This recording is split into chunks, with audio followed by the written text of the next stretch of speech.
What's up, everybody? Thralls Metal here once again. I'm Necrotic Nick, and I have yet another album review for you. So we're gonna dive into the underground because I saw this coming up. I looked at the album cover, I looked at the logo, and I kind of knew what this was going to be about, and I just felt like I had to cover it. So we're gonna go over the debut full length from Festerdecay, Reality Rotten to the Core. This comes out on the 24th of February on Everlasting Speed Records. This band formed in 2016 in Japan. This is their first full length. They do have 2 demos, 1 split, and I believe a compilation. And this is some flat out disgusting gore grind, and I'm reasonably sure that this band likes CARCASS. Call it a hunch. I don't know. There's a couple of things that might have tipped me off just a little bit, especially concerning this album cover and the logo and, well, the album itself. But yeah, no, they like some fucking CARCASS. And especially early CARCASS. Like, this doesn't go much past Symphonies of Sickness, honestly. Like, this, in fact, kind of sounds like Symphonies of Sickness. Like, this has a little bit more of that sophistication, quote-unquote, in terms of, like, CARCASS's songwriting style that you would hear on Symphonies of Sickness versus Reek of Putrefaction. Reek is, of course, just raw and ugly and, well, I would say a very important album overall in terms of, like, establishing gore grind. But Symphonies was the one that kind of polished it up, added some death metal riffs, and expanded their sound. And that's kind of why I like that one a little bit better. And if I'm being completely honest, this album kind of sounds like Symphonies of Sickness sonically, like production-wise. The vocals alternate between screams and low gurgles, mostly the low gurgles. I'm not sure if they are pitch corrected or not, but they're definitely fucking gross. You do get some other vocal flourishes on here just for added flair, but that is the vocal style for the most part. And then there is the instrumentation. The bass tone is absolutely disgusting. It sounds like a low rumbling fart played through a PA at a Walmart. And the guitars have the disgusting thickness of a freshly mulched corpse in sonic form, I guess. And of course, you have all the hallmarks of grindcore and gore grind on here. You have short, violent songs, disgusting subject matter, weird samples peppered in, which I think they're taking from Japanese horror, so I don't necessarily understand what all the people are saying in these scenarios, but I know there are a lot of hacking and grinding and sort of slimy, disgusting noises associated with them, so I assume they're not doing well. Now, I love grindcore, and I love that just sort of hyper-violent sound. Like, I like that condensed, gross fucking rage that's especially in gore grind. But this album brought a lot more to the table than I was expecting. Now, of course, this brings all the grindcore shit fits that I could ever want. Songs like Hash the Tongue, Cryptic Wounds, and CARCASS's Revenge, which I think was the working title for this album. But, you know, they maybe thought that hit a little too close to home, even though they are pretty much on CARCASS's doorstep right now with this album cover. But there was a lot I wasn't expecting on here. There's a lot of really cool transitions within these, you know, just disgusting, short, violent songs.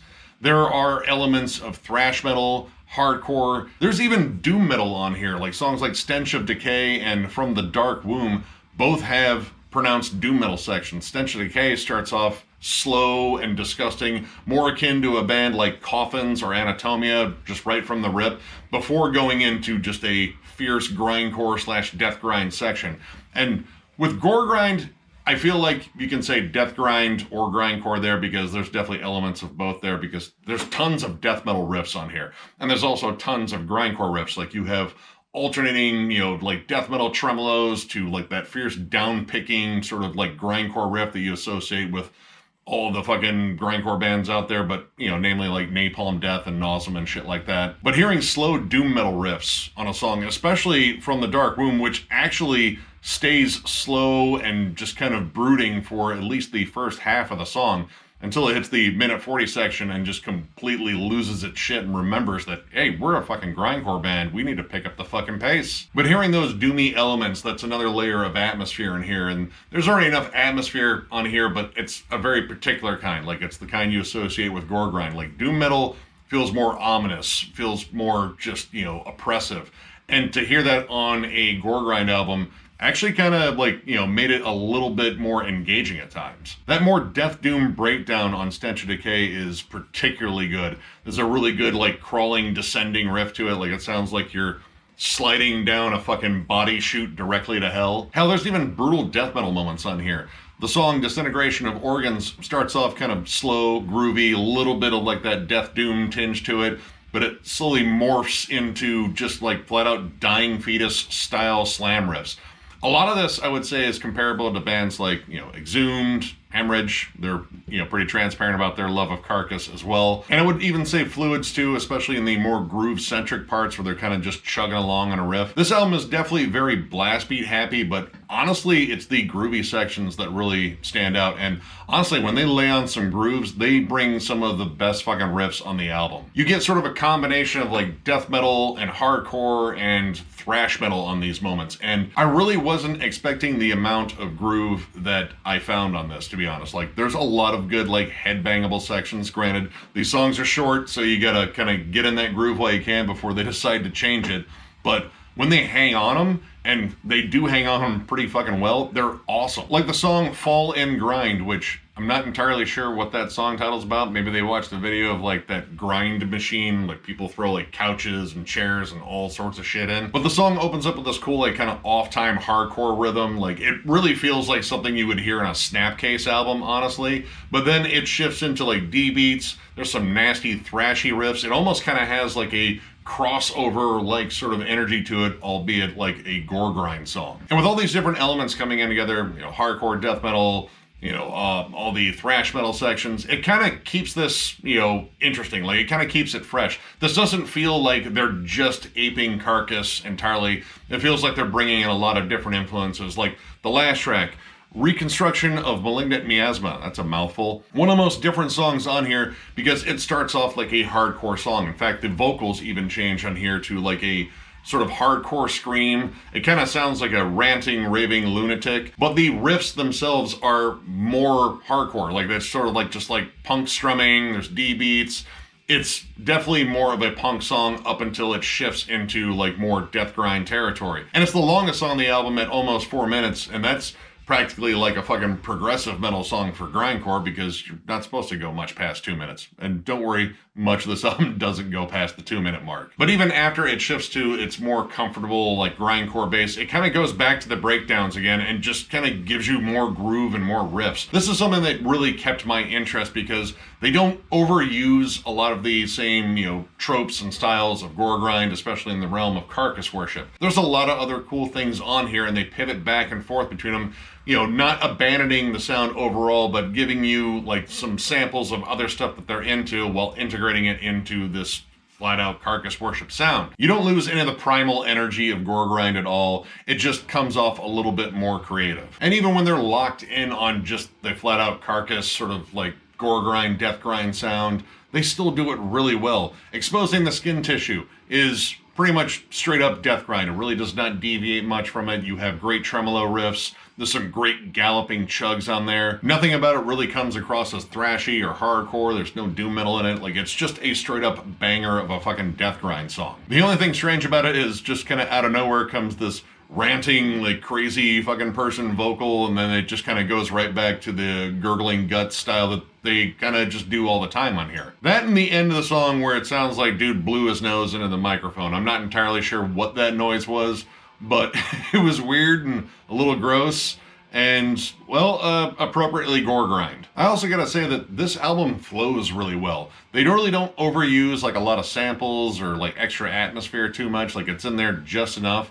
And the songs, there's enough variety between them. And I know like grindcore, you kind of expect, just, intense rage and fucking, well, at least with gore grind, also just foul, gross, obnoxious, grindcore shit. And believe me, you get it. But the way this album is paced and with all the variety that actually shows up in here again, like death doom and thrash and such, it keeps you really engaged the entire time, and there aren't a lot of tracks that really run into one another. Now, there were some songs I just didn't get into as much, or they were just maybe a little too strange in terms of some of the wild transitions. Like Liquidized Gallbladder is the only track under a minute, and it's decent. It even squeezes in a punky section, but it kind of feels like they've done that, on this album already, and they've done it better. But I also feel like they really wanted to use the title Liquidized Gallbladder because that's a fucking gore grind gem right there. That's absolutely disgusting and kind of creative. But honestly, the big head scratcher for me was the song Psychopharmacist, which opens up in a flurry of just, nasty blast beats, grindcore riffs. Like,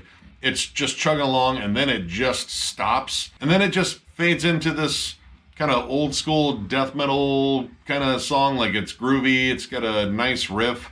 But I don't know, it just feels like two half ideas kind of slammed together with a moment of silence in the middle, and I don't get it.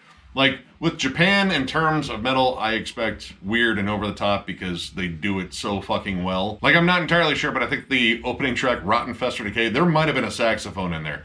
That lead tone on here, well, when you can hear it, because often it's kind of buried in there, all of a sudden, like, it just sounded like a saxophone. I don't know if it was some weird effect, but it might have been there. But Psychopharmacist just comes across as, you know, just extra. Like, they didn't have complete songs for either one. They really didn't want to abandon the riffs they have, which I get it. If you have a great riff, you really want to find a way to incorporate it in a song, but I don't know, they just kind of didn't, because this is kind of two songs, but like kind of two half songs. So one song, I don't know, maybe quarter songs. So it's a half song. I don't know. I'm not great at fractions. I think we're establishing that like right now. Other minor complaints I have is, you know, occasionally you do lose the snare when it comes down to the blast beat sections. You know, the raw production does kind of hinder that. But overall, I like the production because it really does sound like Symphony is a Sickness. I do think the lead tone does get buried pretty often, but there's not a tremendous amount of leads on here, so it's really not a big complaint. What complaints I have on this album are made up for in terms of the creativity and the fucking tenacity and just how fucking gross this album is. So overall, I am going to give this 4 stars. This album is so gross I didn't know whether to vomit my anal tract or regurgitate my giblets.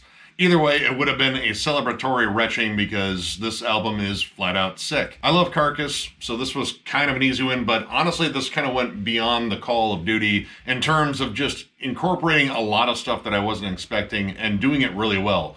This album grooves, and goregrind is not really known for grooving that much, but there's a ton of groove, there's really cool breakdowns. Again, doom metal elements being thrown in there and working really well, like playing off the more intense moments. Brutal death metal, thrash metal riffs. It's all done really creatively, and it's a lot of fucking fun. I mean, you know, good gore grind should be fun because you should not be taking any of this too seriously in terms of like the subject matter and the art and all that. It's ridiculous for a reason. It's gore grind. But it's the fact that I think the writing on here is really clever. There's a lot of cool dynamics within these short, violent songs that make these songs really interesting. This doesn't feel like just another Carcass worship band, which, believe me, I love Carcass worship bands. I own a fuck ton of them. But this one is maybe a little bit different, and I really dig that. So pretty much if you're a giant fan of early Carcass and a fan of bands like Hemorrhage, Exhumed, Fluids, and I'd even throw in a little bit of Terrorizer there too, definitely check this out. This is an absolutely disgusting release in all the right ways. So if you enjoyed this review, give it a thumbs up, and if you are new to the channel, subscribe because we do stuff like this all the time. We are also on Patreon. If you'd like to help us out there, there's a link down below to thrallsmetal.com. Our store is there. We're figuring out something to do in the way of like shipping out merch and getting it done, so we're waiting until we have that figured out before we actually put out some new merch, but it will be there eventually, and of course, if you do want to help us on Patreon, that link is also there as well. Denver Death Fest will be taking place April 20th through April 22nd in Denver, Colorado, because yeah, obvious reasons. We have a full lineup now, I believe. There might be a band added later. I don't know. Again, I just kind of do the whole daily YouTube thing in terms of like reviews and such. But as it stands, we have a full lineup, and it looks like it's going to be a good time. Lots of, you know, killer bands. We'll be there hanging out. Come on out there. If you want to get a ticket, there's a link down below. I believe for the whole 3-day pass, it's $60. You can do single-day passes also if you want. Either way, there is a link down below to the Death Fest itself. So if you'd like to get a ticket, that is where you go. And of course, thank you all so much for liking, subscribing, following, all that shit. Yes, the thank you part of the video. I have to do it because every time I do this, I am reminded that, you know, we have a lot of killer fucking fans out there, and you guys keep us going. So it is just still amazing to do this. It is still amazing to talk to all you guys, running at shows and just bullshitting in the comments section or live streams. All of it. It's all awesome. So once again, I'm going to thank you because you've been good. You've been fucking great, in fact. And we will catch you later.